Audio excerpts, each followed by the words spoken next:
Bom dia, pessoal de casa. Bom dia, amada igreja. Bom dia. O dia de hoje começou lindo demais. Eu tô feliz por demais, porque eu também não estou aqui sozinha aqui na frente, né? Estamos em 3, não é isso? Você tia esse ano, para vocês aí de casa, você tia, né?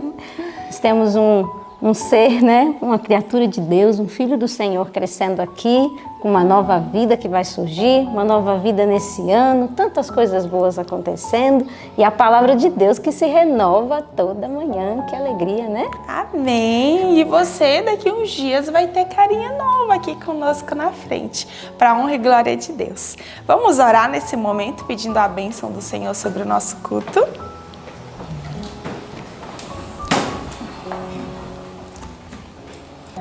Querido Deus e nosso Pai, que alegria, Senhor, é termos a oportunidade da vida. Nós queremos louvar e bendizer o Teu nome por todas as chances que o céu tem nos dado. Amém, Senhor. Neste momento que estamos aqui para cultuar ao Senhor, louvar o Teu nome, queremos ser repletos do Teu Espírito Santo. Amém, que possamos entender a Tua palavra e tê-la dentro de nós e praticá-la, que o Senhor nos auxilie. Em nome de Jesus. Amém. Muito bem, nós estamos então aqui agradecendo pela vida, né? A vida que o Senhor Deus tem nos dado, está sendo gerada, agradecendo pela vida que Ele nos dá nesse novo ano. E nós temos também que agradecer que essa vida só é possível porque Jesus nos remiu. Amém. Isso Só é mesmo. possível por causa da cruz. Então vamos louvar o nosso Deus. Quero convidar você a cantar o hino 209, Jesus me remiu.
nós somos chamados a andar na luz, a cantar desse Jesus que nos salva.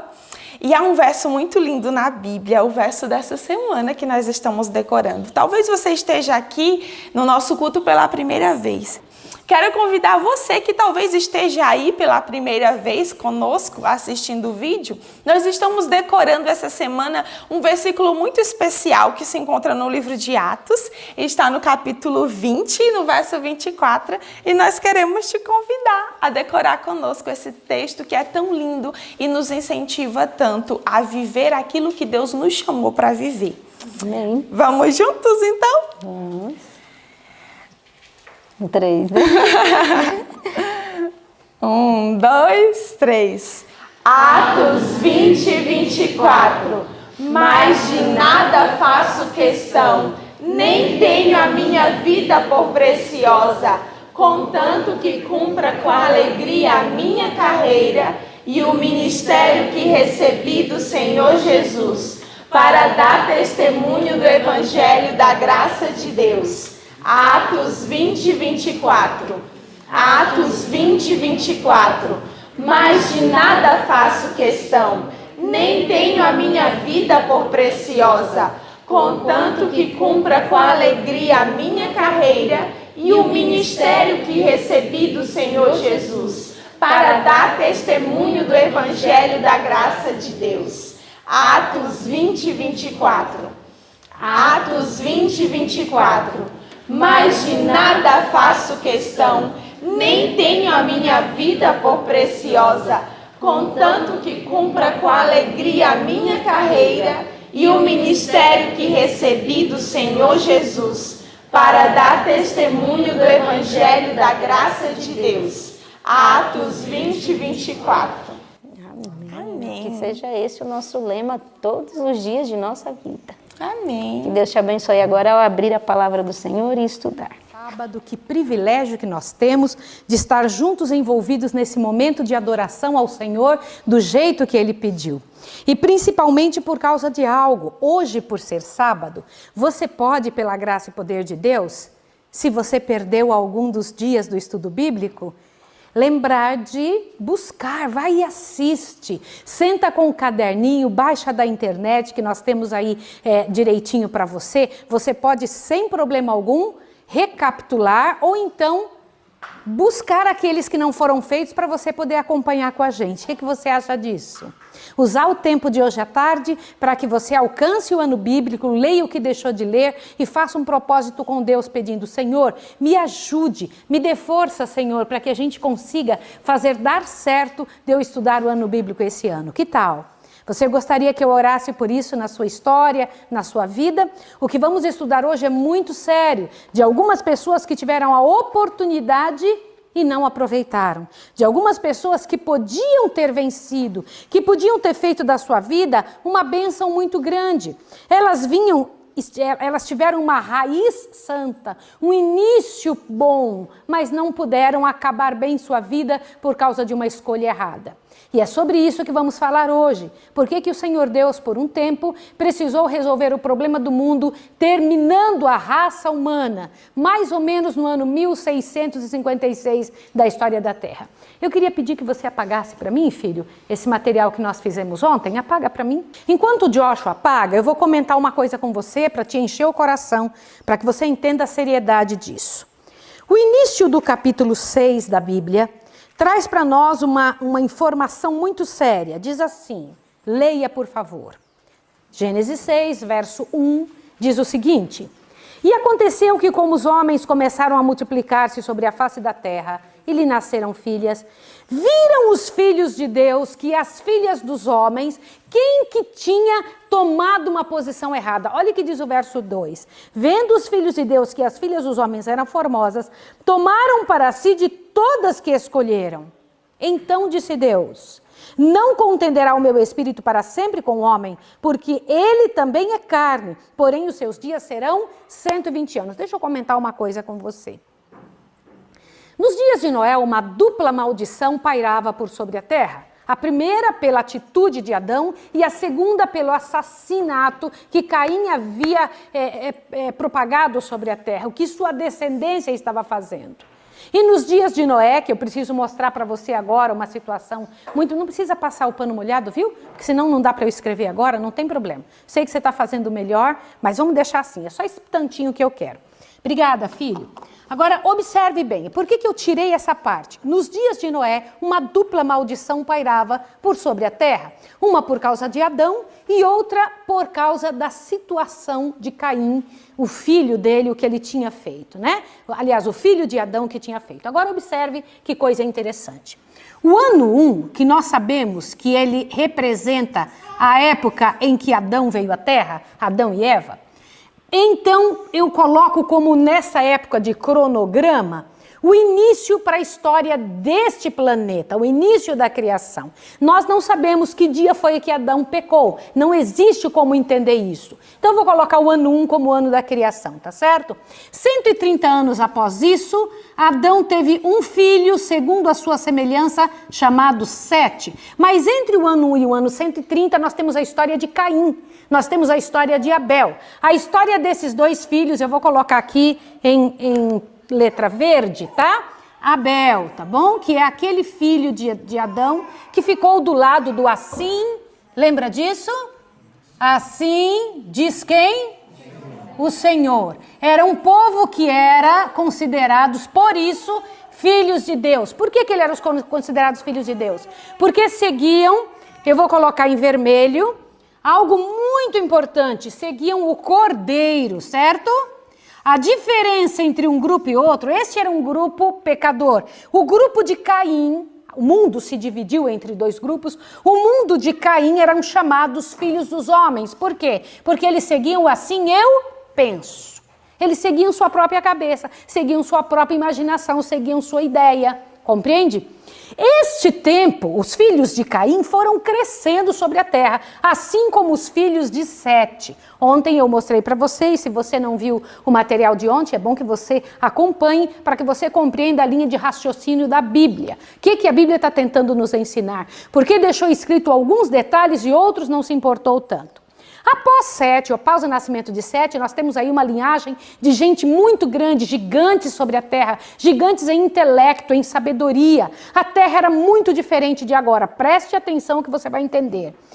Gigantes haviam também entre a família de Caim, gigantes em intelecto, capacidades tremendas. Eles não eram bobinhos que ficavam tentando imaginar o que estava acontecendo. Não existe nem como explicar a capacidade dos homens daquela época. Ninguém hoje, os mais eruditos que temos hoje, não se igualam em praticamente nada ao que estes homens foram nesta época. Eles ainda guardavam da semente de Deus e principalmente uma coisa que eu vou lhe dizer, aquela seiva da árvore da vida que Adão havia comido, ainda estava neles, eram homens altos, fortes, capazes, gigantes em intelecto, como eu acabei de dizer. No entanto, o Senhor Deus pediu que esses dois grupos não se envolvessem, não se misturassem. Porque neste grupo você precisa entender uma coisa muito séria. Quem comandava esse grupo aqui? Quem comandava? Quem comandava este grupo? Agora presta atenção. Esta parte você precisa entender com uma seriedade muito grande. Por favor, em nome de Deus, pare tudo que estiver fazendo para que isso não passe da sua cabeça agora. Satanás, o maior desejo dele no céu sempre foi ter o que Deus tinha ou o que Deus tem. Satanás, ele luta para que ele possa ter ou parecer-se com Deus ou receber glórias e honras igual a Deus. Ele no céu via que Deus tinha anjos. Qual era a tentativa dele e o desejo dele? Ter? E ele conseguiu 1/3 dos anjos do céu. Deus era dono dos mundos e ele agora era dono de um mundo. Qual mundo? E por que ele era dono da terra? Porque Adão entregou na mão dele. E quando Jesus vem com o cordeiro, Jesus toma de volta. Sim ou não? Sim. Tomou de volta da mão de Satanás o mundo. Mas não pode tomar aqueles que querem seguir a Satanás porque tem vontade própria, porque tem livre arbítrio, decisão. Compreenderam isso? Deus não pode invadir uma pessoa. Estas pessoas que não querem seguir ao Senhor, o Senhor Deus pode apelar para eles, mas não pode obrigá-los. Essa é a característica principal de Deus. E nós precisamos entender isso. Por favor, não esqueça essa parte. No entanto, Estas pessoas aqui eram comandadas pelo inimigo, tinha mais acesso, Satanás tinha mais acesso a elas, e tudo que Deus tinha, ele tinha vontade. Deus tinha anjos, ele tinha anjos. Deus tinha mundos, ele tinha mundos. Agora se assusta. Deus tem filhos, ele queria o quê? Aí você fala, mas Maísa, Satanás tem filhos? Por favor, corra na sua Bíblia em 1 João, rapidinho. Rapidinho, por favor, rapidinho. 1 João, lá pertinho de Apocalipse. Eu queria pedir a você que, em nome de Deus, você corresse nessa informação agora e trabalhasse a sua cabeça em cima do que vamos ler. É muito importante que você compreenda a seriedade disto, para que, ao compreender a seriedade disto, você entenda como é que Deus pensa, tá bem? É muito interessante que você compreenda estas informações. Olhe bem. 1 João capítulo 3, achou? E ao ler esta parte agora, eu queria que você lesse em oração e orasse após ler. Porque isso define muita coisa na sua vida e na minha vida. Aliás, não leia a Bíblia sem orar. Ore muito, clame a Deus. Eu tenho pessoas que estão orando agora enquanto eu estou fazendo esse trabalho. É muito importante que a gente mantenha isso na mente. Hoje eu repassei umas 3, 4 vezes o que está ali, o que está aqui, para que eu consiga passar para vocês pela importância do que é isso. Porque Deus teve que acabar com um planeta, acabar com uma geração, acabar com um grupo de pessoas que estavam vivas aqui. Por que Deus teve que fazer isso? Essa obra estranha, isso é muito interessante que você entenda. Dá uma olhada aqui o que o Senhor Deus diz a partir do verso 4. Qualquer que pratica o pecado também transgrida a lei, porque o pecado é a transgressão da lei. Verso 5. E bem sabeis que ele se manifestou para tirar os nossos pecados, e nele não há pecado. O que é pecado? Tá, então nele não há transgressão da lei. Vamos substituir a palavra pecado por transgressão da lei, porque diz que pecado é a... Então tá, então continua, verso 6. Qualquer que permaneça nele, não vive o quê? Então não vive transgredindo a lei, continua. Qualquer que vive transgredindo a lei, não o viu e nem o conheceu. Verso 7. Filhinhos, ninguém vos engane. Quem pratica a justiça é justo, assim como ele é justo. Quem pratica o pecado, o que é pecado? Gente, responda, o que é pecado? Então leia o verso, olha que coisa séria, verso 8. Quem pratica o pecado, que é o quê? É de quem? É do diabo. Porque o diabo vive pecando, vive transgredindo a lei desde o princípio. Para isto se manifestou o Filho de Deus para desfazer as obras do diabo. Continua lendo agora, verso 9. Qualquer que é nascido de Deus não vive na prática do quê? Da transgressão da lei ou do pecado, porque a sua semente permanece nele. Não pode viver transgredindo a lei, porque é nascido de Deus. Agora o verso 10 é que vai fazer toda a diferença. O que diz o verso 10? Nisto são manifestos os filhos de Deus e os filhos de quem? Do diabo. Qualquer que pratica justiça e não ama seu irmão não é de Deus. Olhe para cá. Olhe para cá, por favor. É sério isso ou não? Sim. Satanás se sente dono de quem lhe faz as obras. Eu vou repetir o que eu estou dizendo. Satanás considera filhos dele quem lhe atende às ordens, quem lhe atende às sugestões. Veja como é sério isso. Agora eu preciso dizer uma coisa a você. Você não é do diabo. Algumas coisas que você tem feito, você pode fazer sem nem saber por quê. Porque teus pais fizeram, tua ascendência fez, porque a sociedade faz. Olha a importância de entender pela Bíblia o que é de Deus e o que não é. Olha que coisa séria, porque às vezes estamos fazendo coisas que são deste lado, deste reino, e não deste. E nossas atitudes demonstram quem é que nos manda, quem é que tem autoridade sobre nós. Agora, olhe bem o que eu vou te falar. Deus tinha filho, Satanás então agora tinha também o quê? Opa! Deus tinha mundo, Satanás tinha mundos. Deus tem anjo, Satanás tem anjo. O que lhe faltava para ser o Deus deste século? Inclusive a própria Bíblia diz que ele é o Deus deste século. Agora te assusta. O que lhe faltava? Satanás tinha muita vontade de saber inventar, fazer, criar alguma coisa. Porque ele via que Deus criava. E ele começou a fazer experiências com as plantas, com animais e com seres humanos. Por favor, em nome de Deus, tome um susto que eu vou lhe dizer agora. Satanás foi o pai de uma prática chamada amalgamação. O que é isso? Ele pegou o início da vida e tentou fazer o que Deus fazia. Ele pegou os genes de um e começou a misturar com os genes de outro, para que ele conseguisse... Só o que me falta para eu ser Deus é criar alguma coisa. Então ele pegou o gene de uma planta e o gene de outra planta e ele começou a unir, e aí ele teve que resultado. Que resultado, gente? Criou espécies diferentes. Ervas daninhas, uma série de situações tenebrosas e terríveis, plantas carnívoras, coisas que o Senhor Deus não criou. Ele fez isso também com os animais. Pegou o gene de um e o gene de outro. O nome disso é amalgamação. O que foi o resultado disso que ele teve? Você sabia que os dinossauros, os animais que comem uns aos outros, os animais que ainda antes do dilúvio não tinham mudado a sua característica, a sua maneira de comer, porque vocês sabem que os animais no início não comiam um ao outro? Sabiam disso ou não? Eu li no primeiro dia isso com vocês. No primeiro dia de estudo nós estudamos que os animais comiam ervas. Por que hoje eles comem uns aos outros? O que aconteceu? Não pense que foi Satanás que fez isso, houve uma mudança de mal nisso. Mas Satanás criou animais imensos, grandes, que corriam atrás dos homens e comiam os homens, comiam uns aos outros. Olha que coisa terrível. Ou você acha que o Senhor Deus criou um animal com uma bocarra desse tamanho, uma mãozinha pequenininha atrofiada, e um corpão, um corpãozinho tremendo, imenso? Satanás foi o criador dos animais, não criador, ele amalgamou os seres. O que é isso? Ele pegou um material já existente com outro material já existente e fundiu para ver no que acontecia.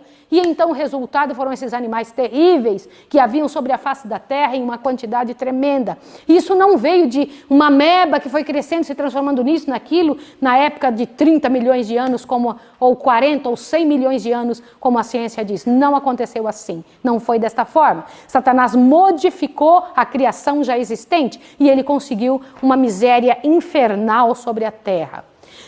Paralelo a isso, o homem, o ser humano que vivia nessa época, super inteligente, começou a fazer uma coisa horrível. Não somente não acreditava em Deus, como começaram a adorar ídolos e ensinavam seus filhos a adorarem ídolos.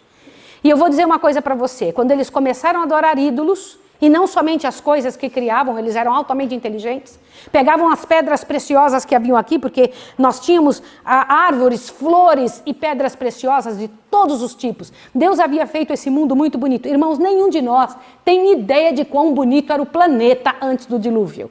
Nenhum de nós imagina quão bonito era. Quando eu passeava com a minha avó, quando nós éramos crianças, a minha avó passeava conosco bem devagarinho pelas ruas da cidadezinha onde a gente morava, e ela dizia assim: olha, flores nativas. O que são flores nativas? Pensa, nascem sozinhas por aí. Vocês percebem que alguns matinhos e algumas ervas que estão no campo, surgem nelas o quê? Lindas florzinhas. Já perceberam isso ou não perceberam? O que eu quero dizer para vocês é que estas flores de todos os matizes, de todas as cores que vocês imaginassem, conseguem imaginar, havia sobre a face da terra em profusão tremenda. A terra era toda brilhantemente colorida, de todas as flores de odores maravilhosos. Por onde eles caminhavam haviam alamedas, o asfalto da terra era ouro e pedras preciosas. Em todo lugar havia uma quantidade tremenda de pedras preciosas de todos os tipos. Ouro em profusão, ninguém precisava brigar com ninguém, porque havia uma grande quantidade de ouro.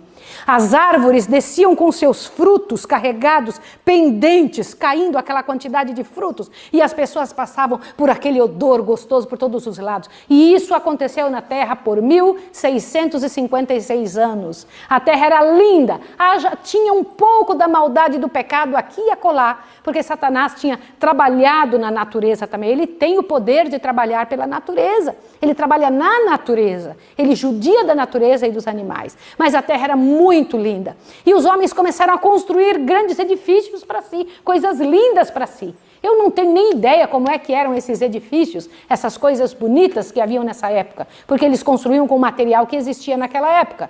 Muito melhor que agora, muito melhor que a argamassa. E eu queria que você imaginasse a beleza que era tudo isso. E essa grandiosidade que havia, daqui a pouco eles começaram a adorar o que criavam. E daqui a pouco, além de adorar o que criaram, ensinaram seus filhos a adorarem nos bosques. E em cada uma das árvores, para ali e acolá, colocaram estátuas para serem adoradas. E isso me impressiona demais. Quando estas pessoas começaram a fazer isso, eu quero te chamar a atenção para o que está escrito no Salmo 115, verso 8. Quando alguém adora imagens, o que acontece com ela? Salmo 115, verso 8. Por favor, eu queria que você prestasse atenção nisso. Você que está aí ouvindo, você que está aí sentado em casa, por favor, é muito importante que você entenda isso. Eu estou explicando estas coisas para você por amor. Eu não queria que você se ofendesse, que ficasse chateado. Em nome de Deus, não fique chateado comigo. Você precisa entender algumas coisas. O Senhor Deus não quer ser adorado por esse tipo de posicionamento humano. Nós pensamos que quando fazemos um boneco de barro, de gesso ou de madeira, seja o que for, ali está a divindade. O Senhor Deus pediu para que isso não acontecesse, e já antes do dilúvio se fazia isso. Aquele pedaço de madeira que hoje serve para ser colocado no fogo, e eles pegam uma madeira dessa e fazem um formato de um homem e se ajoelham na frente e adoram. Compreende? Daqui uns tempos aquilo pode servir para queimar. Meus irmãos, aquele não ouve, não vê, não sente, não sabe de nada. É só um pedaço de madeira, é só um pedaço de pau, é só um pedaço de ferro. É isso que Deus diz. E disse que quando nós nos ajoelhamos na frente destas situações ou posicionamentos inanimados, que não são na verdade deuses, olha o que Deus diz que acontece. Por favor, Salmo 115. Olha o que o Senhor Deus diz assim, verso 1 em diante. Não a nós, Senhor, não a nós, mas ao teu nome da glória, por amor da tua benignidade e da tua verdade. Porque dirão as nações, onde está o seu Deus? Mas o nosso Deus está onde? Aonde Deus diz? Está no céu, olha lá. E faz tudo o que lhe apraz. Os ídolos deles, olha o que Deus diz aqui. São prata e ouro, obra de mão de homens. Tem boca, mas não falam, tem olhos, mas não veem, tem ouvidos, mas não ouvem, nariz tem, mas não cheiram, tem mãos, mas não apalpam, tem pés, mas não andam, nem som algum sai da sua boca ou da sua garganta. Olha aqui, até aí você pode dizer, nossa, que coisa horrível, mas o pior é o que está no verso 8. Tornam-se semelhantes a eles os que fazem e todos os que neles confiam. Olha para cá, eu queria que você pensasse sobre isso. O Senhor Deus está dizendo que as pessoas que adoram imagens, que não ouvem, não falam, não veem, não sabem de nada, se tornam o quê? Semelhantes a elas. Eu não sei se você já parou para pensar, e aliás, dentro de alguns dias, nós vamos fazer um estudo sobre os 10 mandamentos. E quando nós estudarmos, nós vamos entender o porquê Deus pede alguma coisa. Quando Deus diz não, existe uma bênção atrás do não de Deus. Agora, por que Deus pede para nós não adorarmos imagens? Deus diz que nós nos tornamos semelhantes a elas. Vocês já perceberam que a maior parte dos santos não tem família? Não são casados? Os que são considerados santos, eles não são casados. O que você passa para pensar? Raciocina! Raciocina a respeito disso. Por que isso? Pare para pensar. No dia que nós estudarmos sobre isso, você vai tomar um susto. Você vai tomar um susto. As pessoas, elas acabam se tornando assim. Elas acabam se tornando parecidas com aquilo que elas admiram. Elas ficam sem família, elas ficam sem filhos, elas ficam... Gente, é um negócio tremendo. Você vai se assustar. Você vai ficar impressionado com isso. E nós vamos ter que estudar a respeito disso. Agora veja, aqui na linguagem do comentário, eu quero que você abra seu livro, no parágrafo que diz, os homens excluíram a Deus, por favor. Vamos lá. Vamos lá, por favor, abra seu livro, você que está em casa, no parágrafo que diz o seguinte, quando os homens ensinaram seus filhos a se curvarem na frente destes ídolos, o que aconteceu? Começa, os homens excluíram a Deus, vai lá, de seu conhecimento e adoraram as criaturas de sua própria imaginação. E como resultado se tornaram o quê? O que diz aí? Desprezíveis mais e mais. Olha que coisa séria. Agora eu quero que você chegue lá embaixo, no meio desse parágrafo tem o seguinte, os adoradores de deuses, achem isso, por favor, encontrem. Achem isso, por favor. Encontraram? Encontraram? Vamos lá. Os adoradores de deuses falsos vestiram suas divindades com atributos e paixões humanas, e assim sua norma de caráter se degradou à semelhança da humanidade pecadora. Corromperam-se consequentemente. Viu o Senhor que a maldade do homem se multiplicara sobre a terra. O que o Senhor Deus disse? Corromperam-se consequentemente. Irmãos, não adianta. Nós somos o resultado do que fazemos. Adoramos o que está fora, adoramos o que não é Deus, começamos a degradar nossa atitude e, além disso, eles começaram, os filhos dos homens, dos filhos de Deus, buscarem quem para casar-se? Agora veja, por que Deus pediu para não se unir este grupo com esse? Te assuste agora.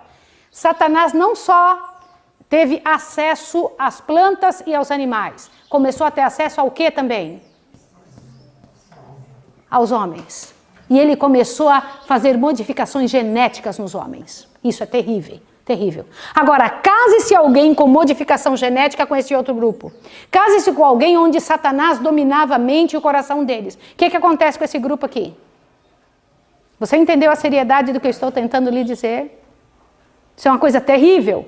Nós agora tínhamos diante disso, pela ação do que Deus pediu para não fazer, que não se unisse o grupo do Assindos do Senhor, para não se unir em casamento. A única ação que eles deveriam ter era pregar, trabalhar por eles, mas nunca casarem-se entre si.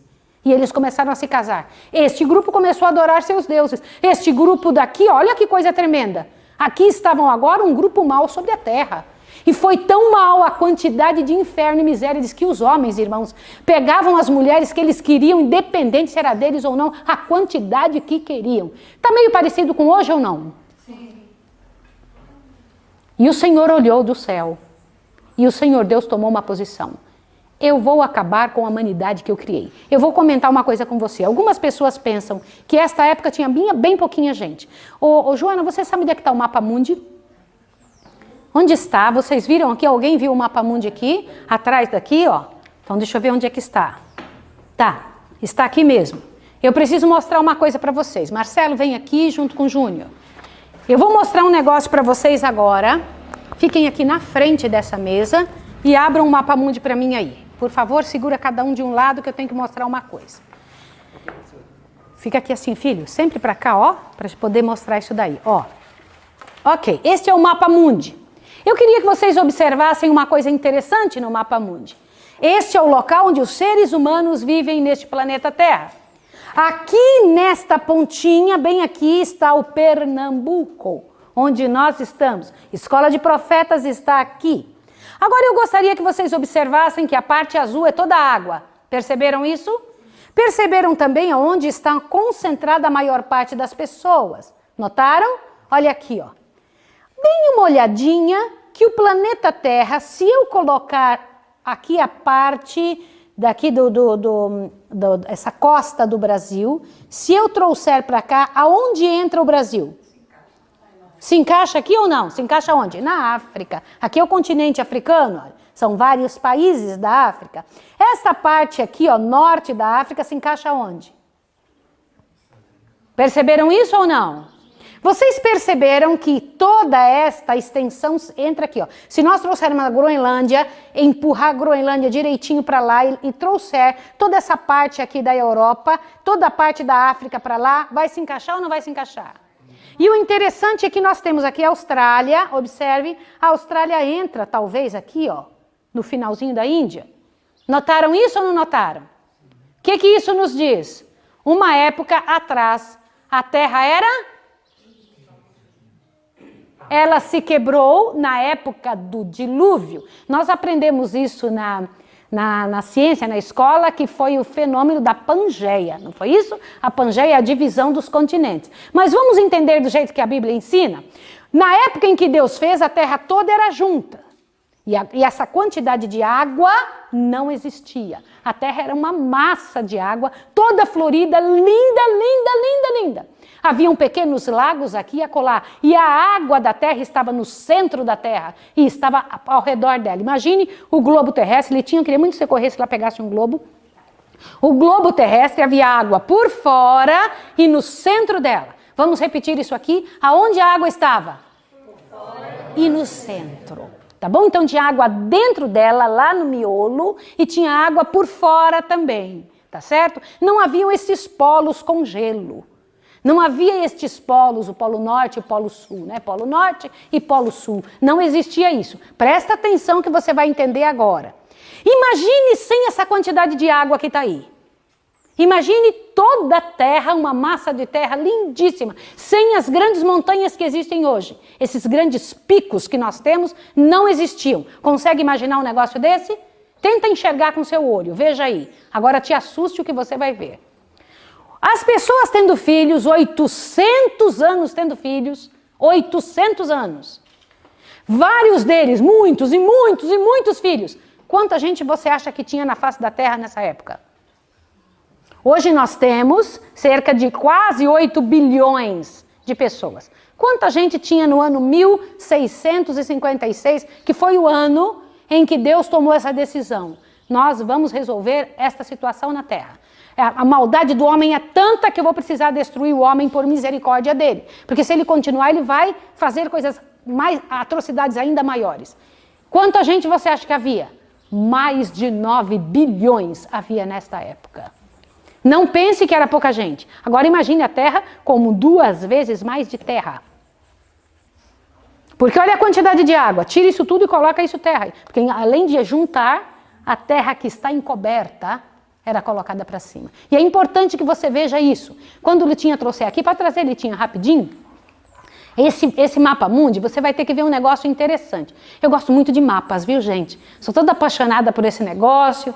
Eu comecei uma faculdade de História e Geografia uma vez, lá em Mandaguari. Era uma delícia estudar isso. Olha, aqui está o globo terrestre. A água ficava ao redor e dentro. Era desta forma que o Senhor Deus tinha o planeta Terra, como ele criou originalmente, tá bem? Era desta maneira. Então, quando você enxerga o mapa mundi, você vê de que maneira que era a coisa que funcionava. Segura aqui, David, pega aqui para a mamãe. Isso. Leva isso aqui e põe lá no canto. Agora, dentro desta informação que você está vendo aqui agora, vê que hoje nós temos um mundo e uma forma do mundo que não é a original que Deus tinha feito. Isso aqui é o resultado do que aconteceu com o dilúvio. Pode fechar, por favor? Por favor, pode fechar, aguardar para que eu dê continuidade. Agora, para que você entenda melhor, olha, do ano 130 até o ano 1656, deixar o Júnior sentar para ficar mais fácil? Isso, obrigada, Júnior. Do ano 130 ao ano 1656, que foi o ano do dilúvio, presta atenção, além dos seres humanos crescerem muito sobre a face da terra, aqui tem uma multidão, tanto da raça santa do povo do Senhor, o povo separado, quanto do povo de Caim, e quando se uniram, aí nós temos um grupo de pessoas muito miseráveis sobre a face da terra, um povo contrário a Deus. Mas entre esse povo, nunca se perdeu o grupo do Senhor. Matusalém, Enoque, pregoeiro da justiça, que pregava a volta de Jesus. Ele já pregava sobre a volta de Jesus. O livro de Judas diz isso, que ele foi um dos primeiros pregadores a pregar sobre a volta de Jesus. Noé, que começou a pregar, o Senhor Deus diz, em Gênesis 6, que havia entre eles um homem justo, e você precisa entender sobre isso. Isso deve encher seu coração desta informação. Abra de novo em Gênesis 6, para que você entenda o que Deus diz no verso 8. Gênesis 6, verso 8. Olha só. Vamos ler desde o verso 7. E disse o Senhor, destruirei de sobre a face da terra o homem que criei, desde o homem até o animal, até o réptil e até as aves do céu, porque me arrependo de os haver feito. Noé, porém, achou graça aos olhos do Senhor. Por que Noé achou graça aos olhos do Senhor? A atitude de Noé, a vida dele, a maneira como ele vivia. Eu preciso destacar algo sobre a vida de Noé que você precisa entender. O Senhor Deus chega para Noé e diz assim, Noé, a situação do mundo não pode continuar como está. Por misericórdia, eu preciso fazer com que os seres humanos durmam, para que eles morram. Eles precisam morrer. Porque se eles continuarem, eles vão fazer maldades terríveis uns com os outros. De vez em quando, o Senhor Deus precisa dizer um basta para o ser humano. O Senhor Deus interferiu. Mas chegou para Noé e disse, construa uma arca, que na verdade parecia com um navio, mas também parecia com uma casa. Eu preciso que você pense sobre isso. Era um navio casa. A linguagem que diz o livrão é o seguinte. Abra seu livrão no parágrafo que diz: Deus deu a Noé as dimensões exatas da arca. Mantenha o seu livro aberto para que você não tenha dificuldade de ficar procurando depois. O seu livro deve ficar aberto sempre ao estudarmos e ao recapitularmos. Diz assim nesse parágrafo: Deus deu a Noé as dimensões exatas da arca. Acharam? Acharam? Eu vou ler então, ó. E as instruções explícitas com relação à sua composição. Acharam isso? A sua construção em todos os pormenores. A sabedoria humana não poderia ter concebido uma estrutura de tão grande resistência e durabilidade. Fora Deus que fizera a planta da mesma. Quem fez a planta da arca? Deus. Tá, continua. Fora Deus que fizera a planta da mesma. E Noé, o construtor-chefe, agora presta atenção nessa parte, foi construída semelhantemente ao casco de um navio para que pudesse flutuar sobre a água, mas, em alguns sentidos, muito mais se parecia com o quê? O que diz aí? Com uma casa, tá bem? Deus escolheu até a madeira, disse que tem que ser madeira de cipreste. Você vai pegar a madeira mais dura, mais firme que tem. E então, ele começou a construir. Agora imagine os homens daquela época, vendo um homem construir algo que nunca existiu. Não havia os grandes oceanos. E agora um homem estava ali, martelada após martelada, construindo. E várias pessoas ajudaram na construção da arca. Inclusive algumas pessoas que morreram sem salvação. Eu gostaria de comentar com você sobre isso. Algumas pessoas se envolvem na missão, mas pela dificuldade da coisa, por um coração não convertido, elas saem fora. Algumas pessoas comentam comigo: professora Maísa, por que algumas pessoas vêm para a escola de profetas e acabam saindo? Por que elas desistem dessa missão? Por que elas não querem continuar? Eu quero ler para você por quê. Por favor, leia o que está escrito no parágrafo que diz assim: muitos, a princípio, pareceram receber advertência. Pode ler, por favor. Acharam esse parágrafo? Eu gostaria que todos vocês acharam? Muitos, a princípio, pareceram receber advertência. Não se voltaram, todavia, para Deus com verdadeiro arrependimento. Não estavam dispostos a renunciar seus pecados. Durante o tempo que se passou antes da vinda do dilúvio, sua fé foi provada e não conseguiram suportar a prova. Vencidos pela incredulidade prevalecente, uniram-se afinal aos seus companheiros anteriores, rejeitando a solene mensagem. Alguns foram profundamente convencidos e teriam atendido às palavras de aviso, mas tantos havia para zombar e ridicularizar que eles partilharam do mesmo espírito e resistiram aos convites de misericórdia e logo se acharam entre os mais ousados e arrogantes escarnecedores. Pois ninguém, olha o que está escrito aqui, leia agora. Pois ninguém é tão descuidado e tão longe vai no pecado como aqueles que tiveram o quê? O que diz aí? Uma vez à luz, mas resistiram aos convincentes pedidos e apelos do Espírito de Deus. Irmãos, quem principalmente rejeitou a pregação de Noé? Quem? Está escrito no próximo parágrafo. Vocês têm que achar isso. Quem principalmente rejeitou a pregação de Noé? A classe que pararam de acreditar na divindade. Esses falaram: não queremos a tua pregação. Começaram a rir de Noé. Começaram a achar que Moisés era um louco fanático. Que ele, tão diferente da maior parte, aliás, eu quero dizer que não é a maioria que está certa. Existe um provérbio que diz assim: vox populi, vox dei. Mentira. Voz do povo e a voz de Deus. Não é verdade. Não é a maioria que está certa. Não é. O errado sempre será errado, mesmo que todo mundo esteja fazendo. E o certo sempre será certo, mesmo que ninguém esteja fazendo. Você tem que ficar de ouvido bem aberto. Daqui a 2 dias, vamos ter que explicar um negócio tenebroso aqui sobre o método da sociedade que Deus falou para Abraão. Daqui uns dias vamos estudar isso. E como Abraão foi instruído por Deus a não fazer aquilo. Mesmo que toda a sociedade estivesse fazendo. E eu quero chamar a tua atenção para 3 coisas que foram mudadas na sociedade e que levaram o dilúvio a acontecer. Primeiro, idolatria. Segunda, poligamia. Terceiro, os seres humanos começaram a matar e comer carne. Foi isso ou não foi? Acharam isso no estudo de hoje? Sim. Nunca será da vontade de Deus Não estou dizendo que, olha que coisa tremenda, nunca será da vontade de Deus que haja o sacrifício de outro ser para você comer. Você fala, mas Maísa, como é isso? Mas Deus não permitiu comer carne? Deus tolerou comer carne, não foi permissão. Como é isso? Deixa eu te explicar. É assim que funciona. Uma situação é antes do pecado, outra depois do pecado. O que é antes do pecado? Qual é o ideal de Deus? O ideal de Deus é que nunca se comesse carne de espécie nenhuma. Após pecado, o Senhor Deus tolera que você coma carnes limpas, mas não é o ideal. Compreende? Existem carnes limpas e carnes imundas? Sim. Já já você vai ver, quando você estudar com a gente, que existem carnes de animais imundos. Tanto é que aqui, na hora que Noé tinha terminado de construir a arca, o Senhor Deus disse que viriam pares de animais limpos e pares de animais o quê?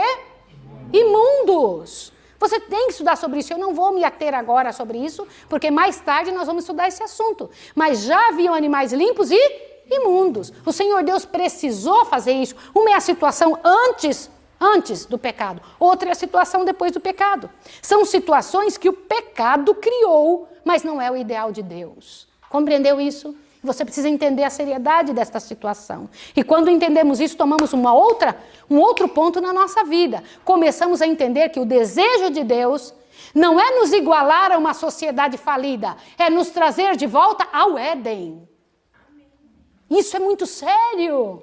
Como é que será no céu? Uma volta ao Éden. Isso que você precisa compreender, a seriedade da vontade de Deus. Um outro ponto sobre Noé. Ele era o pregoeiro da justiça, obedeceu o que Deus pediu. Deus falou assim, Noé, vai lá e construa a arca com essas dimensões, mandou. Quanto de dinheiro Deus deu para Noé? Por que Deus não deu nenhum conto? Eu queria que você entendesse. Quando você acredita, você investe, você banca. Sim ou não? Quer uma prova de que você ama mesmo uma mulher? Um homem, quando fica enrolando muito uma mulher e não quer casar com ela, a gente já sabe, ele não quer, não. Ele não está disposto a investir. Ele não está disposto a pagar o preço. Ele não está disposto a falar, é minha, eu vou fazer tudo que eu puder, pela graça e poder de Deus, para eu consegui-la. Sim ou não? Quando você vê uma pessoa meio assim, quando não está muito afim, quando a pessoa está afim, ela doa-se, ela se entrega. 120 anos! Quantos anos você demora na construção de alguma coisa? Presta atenção. Noé demorou 120 anos construindo a arca. E quando estava prontinha que o Senhor Deus, você não pensa que Noé fazia de acordo com o seu tempo. Deus deu esse prazo. Foi ou não foi? O Senhor Deus deu o prazo. No tempo certo estava pronto ou não? Vocês não têm ideia que homem que era Noé. Ele investiu tudo que tinha na arca. E isso é o que você tem que entender, investir tudo. Deixa eu comentar uma coisa. Noé foi o único homem que investiu tudo. E o único homem que não perdeu nada. Sim ou não? Quando o dilúvio passou, ele era dono do quê? Do mundo. Os outros não investiram, perderam tudo. Na verdade, irmãos, tudo é tudo. Pode acreditar. Noé investiu tudo, ganhou tudo. Os homens não investiram nada, perderam tudo também. Isso é muito sério. Quando nós paramos para pensar nisso, a coisa é muito séria. Quando chegou no dia certo, no cômputo celeste, o Senhor Deus vai e toma uma posição com Noé. Noé, entra você e sua família dentro da arca. E eu preciso comentar isso aqui com você agora. Irmãos do céu, quando uma pessoa é fiel à palavra de Deus. Olha, ele comenta assim, ser fiel ao seu Deus e será salvo. Você acredita nisso ou não? Você acredita nisso ou não? Sim. O Senhor Deus tem uma promessa e você pode reclamar a palavra de Deus. Reclame a palavra de Deus, mas invista tudo. Faça igual Noé. E lá ele veio Sem, Cão e Jafé, eram os 3 filhos dele. Eram casados. Quem vem também no meio disso? A Bíblia diz que quem era justo? Noé. Quem veio junto? Olha que coisa tremenda. Aí você pode dizer, mas Maísa, se eu for justa, minha família que estiver se drogando, se matando, eles também vão vir juntos? A possibilidade de eles terem em você um testemunho fiel de Deus é muito maior do que quem está fazendo errado. Não estou dizendo que quando um homem ou uma mulher é justa, a família toda entra no barco. Isso não existe, tá bom? Não é assim, mas Noé tinha uma vida tão pura, sabia como controlar sua família, que quem entrou junto? Agora te assuste, presta atenção. Quando eles entraram, o Senhor Deus também pediu uma coisa. Noé, vão entrar os animais na arca. Você sabia que um anjo do Senhor foi e trouxe os animais, e os animais veio vindo de 2 em 2 e também 7 pares. Foi isso ou não foi? Dos outros animais limpos entrando dentro da arca. Eu fico imaginando que coisa tremenda deve ter sido isso. Quando foi que vocês já viram animais de todas as espécies do planeta virem caminhando bonitinho de todo lugar? Parece engraçado aquele filme do Rei Leão, né? Que mostra os animais caminhando, não parece isso? Ah, meus filhos, isso é só invenção do inimigo de Hollywood. Porque quando o Senhor Deus fez, quando Ele colocou a mão dele, você imagine os animais vindo de todos os lados, todas as aves, todos os animais, de todos os lugares, caminhando em direção bonitinho para entrar na arca. Lá foram eles entrando, ó, e Noé parado, e as pessoas vendo aquilo. Seres humanos não atenderam a voz de Deus, mas os animais atenderam. E quando estavam dentro da arca, Noé tinha preservado comida para ele e para os animais? Que quantidade você acha que ele tinha preservado dentro da arca? A arca tinha 3 andares. Você tem ideia da quantidade de comida que estava lá dentro?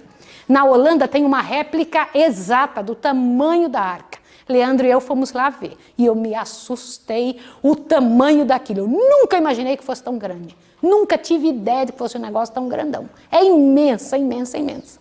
3 andares. E Noé ficava numa das partes com sua família. Tinha um espaço onde ele ficava. E os animais em outra. Agora deixa eu comentar. Imagine um dia com os animais lá dentro. Imagine agora 15 dias com os animais lá dentro. 3 meses com os animais lá dentro.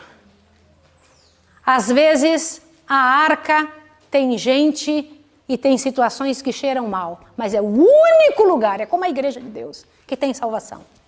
O único local. Quero que você saiba disso. Tá bom? Às vezes a gente reclama, mas é o único lugar aonde a salvação ali, ó, flui de forma tremenda. E interessante, ele guardou aquela comidinha, ficou 7 dias parado dentro da arca, e as pessoas fora começaram a dizer: cadê, Noé? Você falou que vai cair chuva aí? Porque nunca tinha chovido sobre a terra. Lembra como é que a água vinha? Com os sprinklers de Deus, né? A água, gente, saía da terra. Eu fico pensando assim, que o vapor subia e regava tudo. E agora estava o pessoal dizendo: que o senhor falou? Que você falou que vai vir uma tal de chuva. Nunca choveu. O que é chuva? Assim, Noé ficou doido, maluco. Vinha gente de todo que era lugar e ria e brincava disso. Agora te assuste. Quando deu 7 dias, começou a chover. Não como agora. Não como agora chove. As gotas começaram a ficar tão grandes, que ao caírem aquelas gotas, porque diz que as comportas do céu se abriram. A água que estava por fora da terra começou a cair para dentro, gente, de uma maneira que eram cataratas de água. Você sabe o que é uma catarata? Você tem ideia o que é isso? E não foi só água de cima, foi água de onde também? De dentro da terra, de baixo. E a água vinha e amassava as pessoas. Sabe o que os seres humanos daquela época, os que estavam fora da arca, fizeram? Pegaram seus filhinhos, começaram a amarrar na garganta, nos pescoços dos animais grandes, porque os animais começaram a subir para as pequenas montanhas que havia. Não havia os píncaros altos, mas havia algumas montanhas. E então, subindo ali, os animais amarrados com as criancinhas para ver se eles ainda podiam salvar, porque a água começou a levantar-se da terra. E eles começaram a perceber um medo tremendo. Imagina que horror, diz que o grito de fora, os desesperos, as pessoas batendo na arca: abra, Noé, abra, Noé. Irmãos, que coisa terrível que deve ter sido as 2 mortes mais terríveis do planeta: morrer afogado e morrer queimado. Essa foi morrer afogado. A última será morrer queimado. Quem estava salvo? Não, gente, abre os ouvidos. Noé estava salvo dentro da arca, mas olhe bem, o coração dele devia estar estraçalhado dentro daquele lugar, vendo os gritos das pessoas lá fora. Não pense que foi fácil esta salvação. Agora presta atenção. Fora estavam as pessoas que estavam morrendo, não sem terem tido oportunidade. Não sem terem tido oportunidade. Eu imploro a Deus que Deus, na sua misericórdia, dê para nós sua força e seu poder e nos ajude, irmãos. Que coisa tremenda esta situação. No capítulo 7 de Gênesis, eu queria dizer para você, abre lá correndo, capítulo 7. Você precisa ver uma coisa tremenda, verso 22. Leia aí para você ver.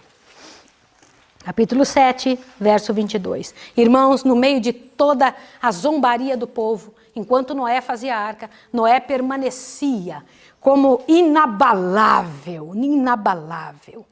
Não mudava. Mesmo que o pessoal falasse, você é doido, fanático, Noé permanecia inabalável. Por quê?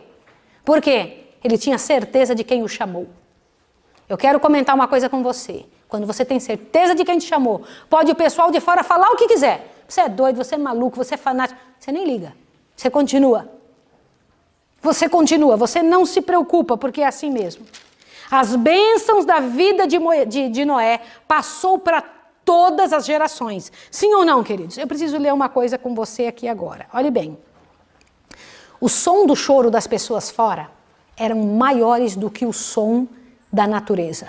Você tem ideia como é que as pessoas são capazes de gritar tanto assim? Diz que era um som mais alto do que da tempestade. Consegue imaginar o tamanho do grito das pessoas lá fora?